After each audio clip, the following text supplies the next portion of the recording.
앞서 말씀드린 대로 요즘 부동산 시장의 분위기가 심상치 않습니다. 자꾸 집값 하락, 안정에 대한 이야기도 나오고 있고 대출 규제라든지 또 세금에 대한 부분도 변화가 나타나고 있는데요. 자, 이러한 시점에서 내 부동산에 대해서 조금 답답하다, 어떻게 해야 될지 방향을 못 잡겠다 하신다면 지금부터 시그널과 함께 해주시길 바라겠습니다. 자, 그러면 오늘의 첫 번째 상담은요, 문자로 보내주신 내용이고요. 끝번호 5000번으로 보내주셨어요. 안녕하세요. 3년 전에 헬리오시티를 분양받아서 현재 거주하고 있고요. 고덕에 있는 그라시움 20평형대 아파트도 분양받아서 2019년 4월에 임대사업자 등록주택으로 등록을 한 후 현재는 전세를 주고 있는 상황입니다. 이렇게 현재 두 채를 보유하고 있는데요. 현재 거주하고 있는 아파트 헬리오시티를 팔고 새로운 아파트를 구입했을 때 일시적 2주택에 해당하는지, 또한 새로운 아파트를 구입한다면 취득세가 중과되는지 알고 싶습니다. 라면서 문자를 보내주셨습니다. 자, 현재 2주택자이시고 내가 이 주택을, 현재 거주하고 있는 주택을 팔고 새로운 주택을 매수를 했을 때 세금에 대한 부분을 좀 체크해 봐야 될 것 같은데요. 자, 대표님, 이 내용만 봐도 세금이 되게 복잡하겠다라는 생각이 들거든요. 정리를 좀 깔끔하게 해볼까요? 내용이 좀 복잡합니다. 네. 지금 시청자께서 의뢰하신 아파트들 개인적으로 굉장히 좋은 아파트들인데, 맞아요.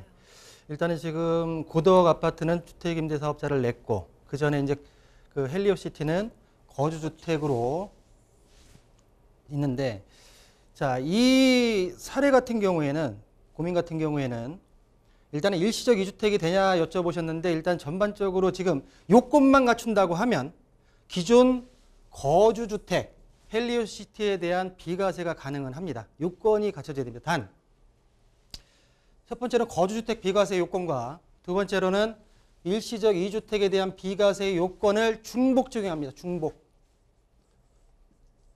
중복 적용한다는 건 두 가지 모두 요건이 충족이 돼야지만 혜택을 받을 수 있다라는 부분인데요. 자, 그러면 거주주택에 대한 비과세 요건, 아주 디테일하게는 못 들어가지만 크게 보겠습니다. 첫 번째로는 실거주 2년입니다.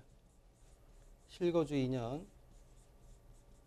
자, 두 번째, 아까 얘기했던 장기 민간 임대주택, 고덕에 있는 아파트가 임대 개시일 당시에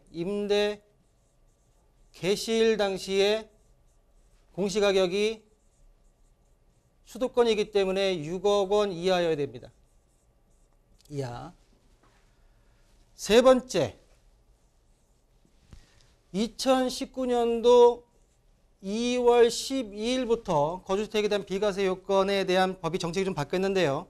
자, 이 주택 같은 경우에는 헬리오시티 같은 경우에는 그 전에 지금 매수한 거기 때문에 일단은 지금 거주주택 비과세 요건에 있어 일단은 평생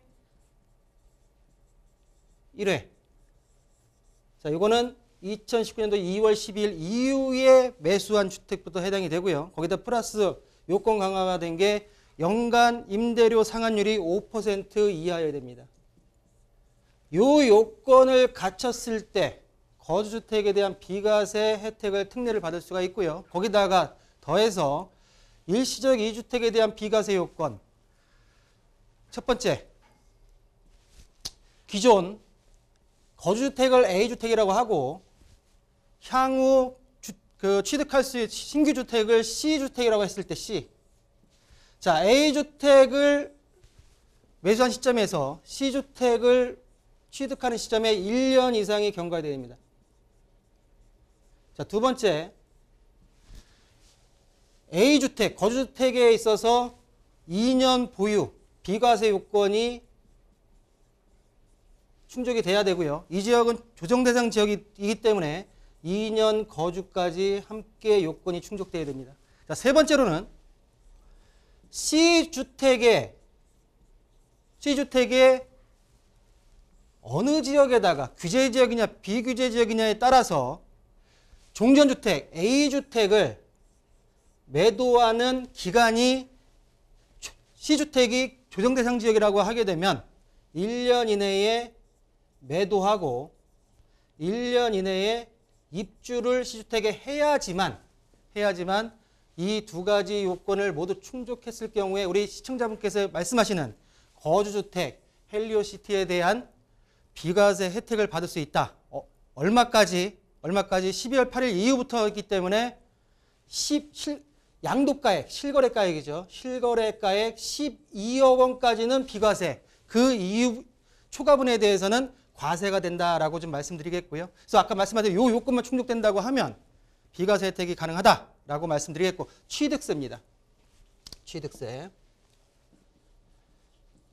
자, 주택임대사업자의 취득세. 많은 분들이 헷갈려하는 부분입니다. 그리고 여기다가 일시적 2주택에 대한 혜택이 갑니까? 라고 말씀하셨는데, 자, 취득세 기본적으로 세율권을 낳는다고 하게 되면, 자, 1주택, 2주택, 3주택, 4주택이 있습니다. 4주택은 이제 법인까지 이제 같이 봐야 되겠고요. 자, 조정 대상 지역, 규제 지역이죠. 조정, 비조정.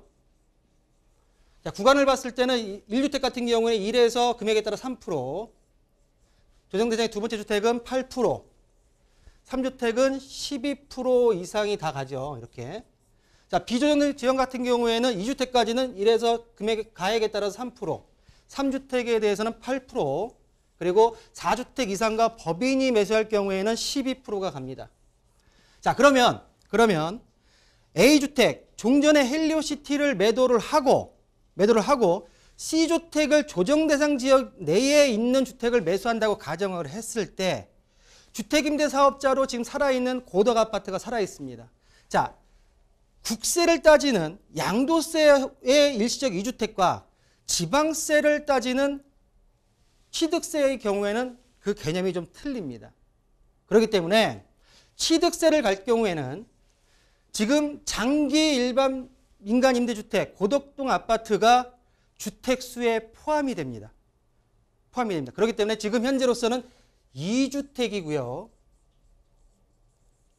2주택에서 추가적으로 C주택을 매수한다고 하게 되면 12%에 대한 세율이 중과가 되고요. 만약에 A주택과 C주택을 하루 동일한 같은 날에 매도와 매수를 한다라고 했을 경우에는 2주택으로 간주하기 때문에 8%의 세금이 중과된다라고 이해를 하시면 되는데, 이 취득세에서 가장 중요한 점은 뭐냐면 주택임대사업자의 등록주택도 취득세의 주택수 산정에 가산된다.